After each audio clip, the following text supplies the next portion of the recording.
Altın kallarının zakıtı. Sual. Assalamu alaykum.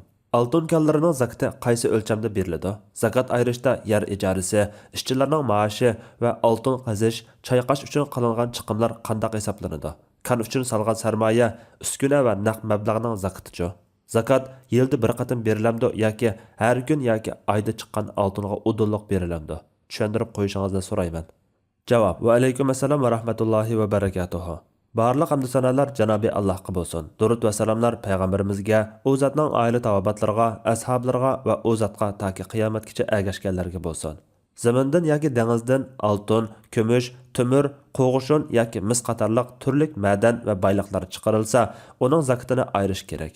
Alloh taolaning: "Ey mu'minlar, sizlar erishgan narsalarning va biz sizlarga zamindan chiqarib bergan narsalarning yaxshilaridan sadaqa qilinglar." Baqara surasi 267-oyat. degan oyati kandan chiqarilgan oltinga muayyan o'lcham ostida zakot farz bo'lganligini dalillaydi. Chunki oyatdagi biz sizlarga zamindan chiqarib bergan narsalar degan jumladagi umumliq kandan chiqarilgan oltinni o'z ichiga oladi. Yana Alloh taolaning: "Ey Muhammad, ularning mollarining bir qismini sadaqa hisobida olginki." Tavba surasi 103-oyat. degan oyatidagi mollari degan kalimami kallardan chiqarilgan oltinni va har qanday halol mol-mulkni o'z ichiga oladi. Ulamolar kallardan chiqarilgan madanlarga zakat keldiganligida birdek qarashda. Imom Navaviy madanga zakat vojib bo'lganligida butun ummat birligi kelgandir degan.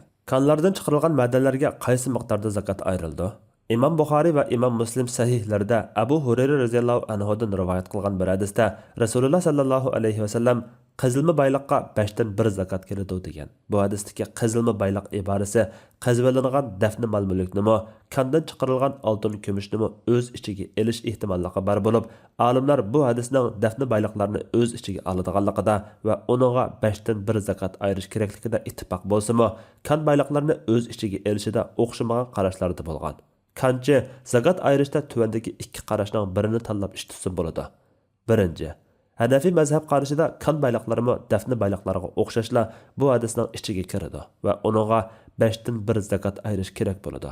Bir yil o'tishi yoki nisob, ya'ni zakat farz bo'lish o'lchamiga yetishi shart emas, balki oz bo'lsin, ko'p bo'lsin, qazg'an kuni ayriydi.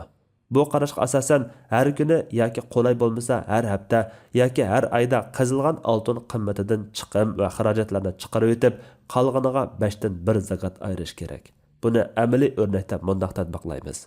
Kunlik yoki haftalik yoki oylik qazib olingan oltin 1 kilogramm, bozor qimmati 50 ming dollar. Qazish, chayqash, tasqash, ijara, boj, ishchi maoshi, yiqilg'i, remont va boshqa chiqimlar chiqarib o'tiladi. 40 ming dollar. Qazilgan oltinning qoldiq sap qimmati 10 ming dollar. Zakat miqdori 5dan 1 20%, 2 ming dollar. Ikkinchi, ko'pchilik olimlarning qarshida dafna bayliqlariga 5dan 1 bo'yicha zakat ayirish kerak. Bir yil o'tishi yoki ma'lum o'lchamiga yetishi shart emas, balki oz yoki ko'p bo'lsin, ko'lg'an kuni ayriydi. Ammo kan bayliqlari farqli. Kan bayliqlariga qazgan kuni har qatimda 40dan 1 yoki 2,5% miqdorda zakat ayriydi. Bir yil o'tishi shart emas, lekin har qatimda qazilgan oltin, kumush 85 gram oltin o'lchamiga yetishi shart. 85 gram oltinga yetmasa, uningga zakat kelmaydi. Balki uningga yil oxirida qo'lidagi iqtisod qatorida 40dan 1 yoki 2,5% miqdorda zakat ayriydi. Buni amaliy o'rnakda mundaq tatbiqlaymiz. Shu kunlik, haftalik yoki oylik qazib olingan oltin 1 kilogramm, bozor qimmati 50 ming dollar. Qazish, chayqash, tasqash, ijara, boj, ishchi maoshi, yiqilg'i, remont va boshqa chiqimlar chiqarib o'tiladi. 40 ming dollar. Qazilgan oltinning qoldiq sap qimmati 10 ming dollar. Zakat miqdori 40dan 1, 2,5%, ya'ni 250 dollar. Yuqorida jami qazilgan oltinning nisob, ya'ni zakat farz bo'lish o'lchami 85 grammga yetgan yetmaganligiga qarab, zakat ayirish vaqti shu kun yoki shu hafta va yoki shu oy deyiladi.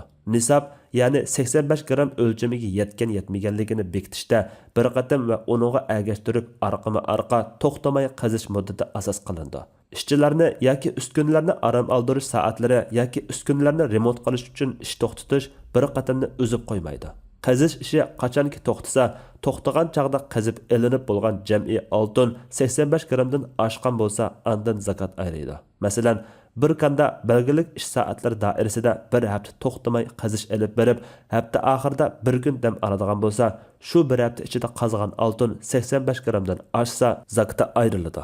Bir kun qazib, ikkinchi kuni dam olish qaror qilinsa va shu kunlik qazilgan oltin jami 85 grammga yetsa, yana zakatini ayriydi. Bir oy to'xtamay qazib, ondan birer kun to'xtasa, shu bir oyning hammasi bir qatam hisoblanadi.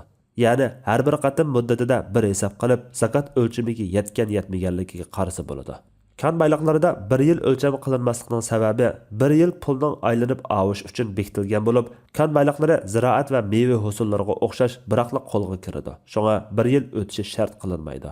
Yuqorqi har ikki usulda zakat ayırgan kan egisi shaxs yoki shirkatga tava, mashina, uskuna, saymon, ijara zamin, ambar va ma'naviy huquqlar kanchilikda ishlatiladigan bo'lib, o narsalarni elib setib tijorat qilish maqsadi bo'lmagandan keyin uning zakatini berishi kerak emas. Ammo naqd sarmoya pul bo'lsa, uningga hijriya kalendari bo'yicha har yil 354 yoki 355 kunda bir qatim 40 dan 1 yoki 2,5% miqdorda zakat ayriydi.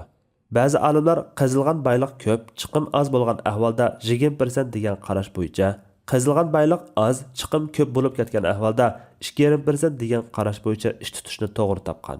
Bu vaqtda kelgan yuqorqi hadis bilan oltin kumushda 40 dan 1 ni ayirish haqidagi hadislarni muvofiqlashtirib tushunish va oltin kumush va ziroat usulidan ayriladigan miqdorga qiyosan aytilgan qarashdir. Meningcha, hozirgi kan chiqimlari hali yuqori bo'lg'achqa, qazilgan bayliqqa 2,5% degan qarash bo'yicha zakat ayirish muvofiqdir. Demak, kan shirkati yoki kan egisi yuqorqi ikki qarashning mayli qaysisini tanlamasin, qo'lidagi naqd pullarga va bo'lsa tijorat tovarlarga yilda bir qatim beradigan zakatdan sirt, har qatim oltin qazgan chaqda ayrim zakat ayriydi. Ya'ni yilda 10 qatim oltin qazsa, 10 qatim zakat ayriydi. To'g'risini Alloh bilir. Fatvoda Doktor Abdul Aziz rahmatullah. Fatvolar majmuasi 3-tom.